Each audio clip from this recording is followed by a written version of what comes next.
Bismillahirrahmanirrahim. Bugün 2020 yılı Oğuz Günce'ninki 6. günü Halifeler Tarihi namlıq Jalaliddin Suyuti'ninki bu kitabındaki dersimizinki devamı. Bugün bu basqışta yani Beni Umeyye yani Umevilarniki xilafati haqqidagi bir qism kelgan ogohlantirish haqidagi hadislar haqida. İmam Tirmizi rahmetullahi alayhi shundoq degan: bizga Mahmud ibn G'aylan va Abu Davud Tayalisi, Abu Davudga Qasim ibn Fazl Huddani, bu kishiga Yusuf ibn Sa'd hadis bayon qilib bergan. Bir odam Hasan ibn Ali'ninki qishig'i berib turib, chunki bu İmam Hasan Ali radhiyallohu anhu'ning o'g'li va xilofetni Muaviyaga bay'at qilib, xilofetni voz kechgan. Bu kishi dediki, sen mu'minlarniki yüzünü qora qilding sen deb shunaq debdi. Degan ekan İmam Hasan dediki, Allah sana rahmet qilsin, meni bundaq azoblama. Payg'ambar alayhissalatu vassalam shunaq deganki, u munbirda turib payg'ambarimiz Bani Umayyani ko'ribdi dedi. Rasululloh buni bir xil xushalliq bo'lmagan g'amkin holatda tuyg'u beribdi.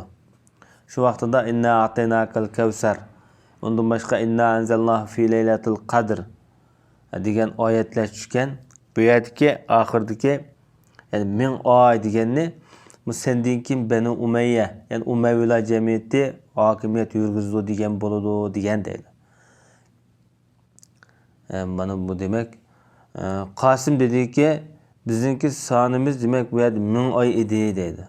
Biz sanab baqdik, biz 1000 oy degan şu 83 yılda yani şu Umayyalarning hokimiyat tutgan vaqti şu 83 yıl. Bu oz emas, kam emas, 1000 oy ekan. İmam Tirmizi dedi bu hadis baho berib. Bu hadis g'arib. Biz faqat Qasim tarafidan bilamiz bu hadisni. Lekin bu Qasim o'zi ishonchlik. Lekin uning ustozi noma'lum odam edi dedi. Demak bu hadis zaif hadis demakchi-da. G'arib hadismi, zaif hadislar turdagi hadislar. Bu hadisni Hakim özün Mustadrak namlı kitabıda, İbn Cerir Tabari özün meşhur tefsir kitabıda çıkargan. Hafiz Ebul Haccac degan kişi, bu İbn Kesir'nin ustazı oldu. Bu hadis munkar hadis dedi. Munkar hadis İbn Kesir maçta degan, bu hadis munkar hadis degan.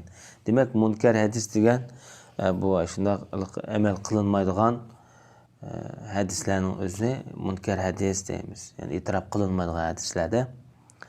İbn Cerir Tabari o'zining tafsir nomli kitobida bayon qilib, Muhammad ibn Zabali'den hadis so'z edim men. Muhammad ibn Zabaliga Abdulmuhaymin ibn Abbas ibn Sahl ibn Sa'd hadis so'zlagan ekan.